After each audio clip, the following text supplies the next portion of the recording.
Well, Gary, how did you feel on Sunday morning after what was, I imagine, quite an eventful Saturday for you? An enjoyable but eventful Saturday.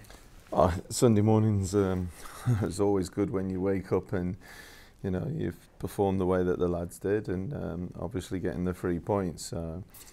Yeah, it was good, and then you're very quickly watching Luton Plymouth. So no, it was a fantastic day for me personally, with the reception that I got off the supporters, and it was a fantastic day for Bradford because of the way that we played, and obviously getting the 3 points, which was the most important thing. On reflection, a couple of days on then, just how impressed were you with the performance when you've watched it back and you've seen it again, I imagine? Yeah, you watched it back again yesterday, and I'm one of these managers that I think you always look at what you've done well.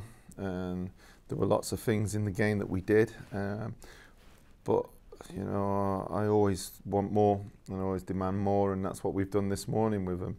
And there were areas of the game where I feel that, given time with these players, that we will try and instill and try and make them better. What more could they have done then? What do you demand more from them? Well, I think we can certainly play from the back more, and play. I think there was times we did it early doors first half, but not enough, and quicker. But I knew that would happen because obviously, like I said, I think at the weekend, the fact that we've only been working with them a couple of days, and they were obviously a bit nervous after the Portsmouth game, but confidence breeds that. But I want us to play out. I want us to play with the ball.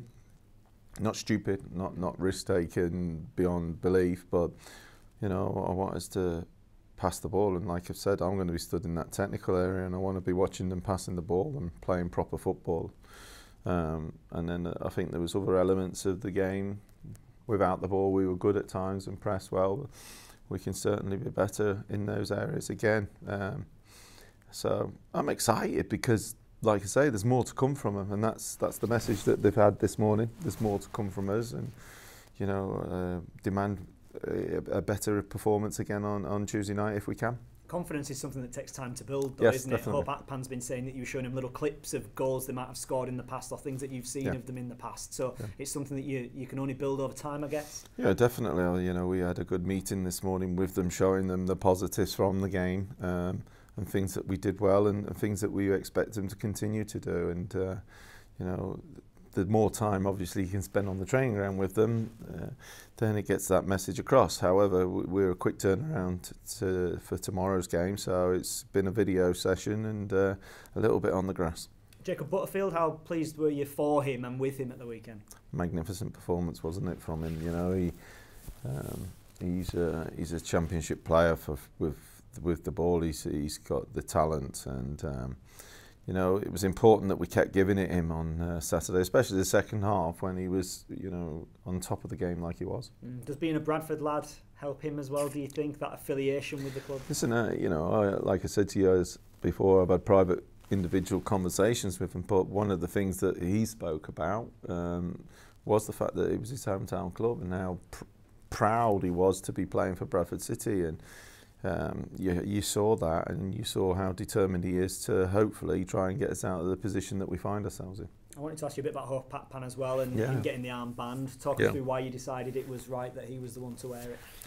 Well, I had a look around the dressing room, and then what I did a few during the week, and then obviously I knew Hope from my time at Blackburn as well, and just thought I wanted someone in the middle of the park that could influence all units, really. Each manager will have their personal preference in terms of position that they see it, and some people go for goalkeepers, but I wanted somebody in the middle of the park that could influence the game in all areas. And he did the role in the way you would have wanted him to. I thought he did very well with it, and I thought not only that, I thought he grew into the responsibility with his performance as well. Injuries wise, how are those who came off? I know Mellor and Woods came off. Both have gone for scans today, so I'll be able to tell you more during the week in that.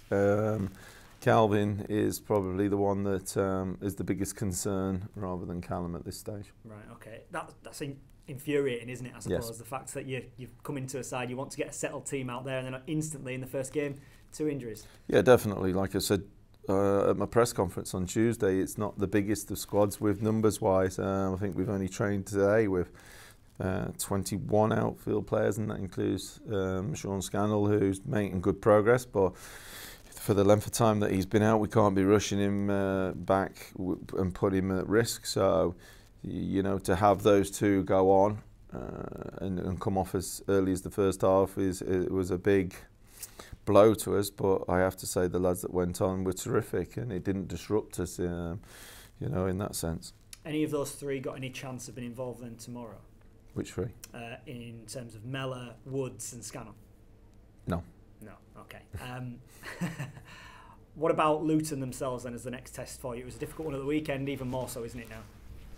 Listen, they're a very well-run club. They've got a good infrastructure at the club, from their owners down CEO, and they have had that group of players that they've had for a good number of years now, and they're an example as a football club as a whole in terms of how they should be run from top to bottom, and as a result of that, you then see the success that they get. It's not a secret. I thought, Nathan Jones has done a fabulous job there, rightly so in my opinion. He gets then pulled by a championship club, but you got to take your hat off to Mick. He's done a wonderful job. I know what it's like being a caretaker. It's never easy. My 2 times of doing it was when the teams were struggling. To then go and do it when the team is flying is a different challenge altogether. To keep them there and expectation, and he's done brilliant. And if they can continue that form and get promoted, then you have to say he comes into contender for Manager of the Year. How much do you pitch this one to your squad as a great challenge? Not many will have you guys down on the coupons, will they, I suppose, on a Tuesday night? But how much? Not allowed to bet, so you guys aren't, but I mean the punters. No, I understand what you're saying. Listen, we've got to try and build on our performance from Saturday. The players have come in today. If you looked at last Monday, compare it to this Monday, it's completely different building. And that comes simply from working very, very hard and winning football matches. We're going to, be up against another good challenge. But we've got good football, as I said all along. And we've got to go and have a right good go at Luton. We know there'll be times where we'll be without the ball, and we've got to be patient in our defending. We'll need the fantastic support like we had on Saturday again. But we've got goals in the team. We've got people that score goals and create goals, and when you've got that in your team, you've always got a chance in the game. Thank you. Is there a case for saying that it's good that it's a side like Luton that you're playing, in that you can't, the players know, the fans know that the standards can't drop, that you've got to be on top of your game? I don't think it mattered whoever we were playing, to be perfectly honest with you, on Tuesday. That what you've just said there, if it was the top of the table or the bottom of the table, we wouldn't allow for standards to drop, or the performance or the work rate. We spoke with the players this morning. They made a choice to work as hard as what they did on Saturday. They have to repeat that again on Tuesday now. And when you look at the weather forecast, it's pretty foul for tomorrow. Is it? I'll be honest. I was stuck on the M62 for 2.5 hours this morning, so I set off at 6 o'clock this morning, got here at 8:30. So if you're telling me there's going to be worse weather still, I better set off now. Apparently high winds and heavy rain, which of course can lead to unintentional mistakes. So it's sort of concentration is going to be key, isn't it? Oh, look, listen, whenever you play the game, the concentration, if you lose a game of football through a moment of brilliance from the opposition, you put your hands up, and you can't do a great deal about it. A lot of the games in all the divisions are won either by a moment of brilliance or, generally speaking, individual errors, and we've got to make sure that we don't make any individual errors. I thought that was a big part of the game on Saturday for us, that, we were very good in all areas. And just one last one. Have you had a chance to look back at the penalty? Have you changed your mind at all on it? I've looked back at it with my eyes closed, and that was the only time that I agree with the referee. You're saying, Gary, obviously the incredible run Luton have been on. Is it 5 months unbeaten, 23 games? You know, it's staggering. Where they come from, isn't it, in terms of run?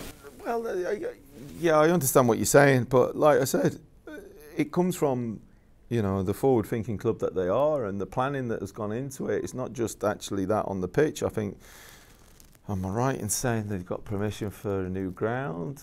You know, they've recently moved to a new training ground that's their own, and you look at the model, and without harping on about my university degree, that's some of the things that are studied. And, you know, you look at elite performance and in the organisations, it's being run properly, and it's no surprise then that you can put things in place, foundations, and build on it year in, year out. So, look, we know it's going to be a tough game, but it's one that players have got to be excited about. I said it last week. You know, the two games are two great games for us, and at the end of the day, it's a game of football. We think we found areas that we might have a chance against them, and so we've got to work to that. And they'll presumably, twitchy is the wrong word, but they're presumably, because they can see the line in sight, you know, that's going to be, for Luton themselves, they're going to be sort of a little bit, probably not as relaxed players as they were a couple of months ago. I mean, the last couple of games they've had a couple of draws, and maybe you think...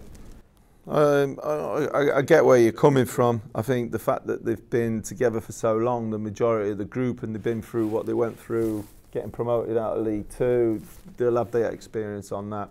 And like I say, with someone like Mick Harford in charge there, he's seen it, done it with everything, you know. So Mick won't allow for any standards or anything to drop, and no messing about, that's for sure.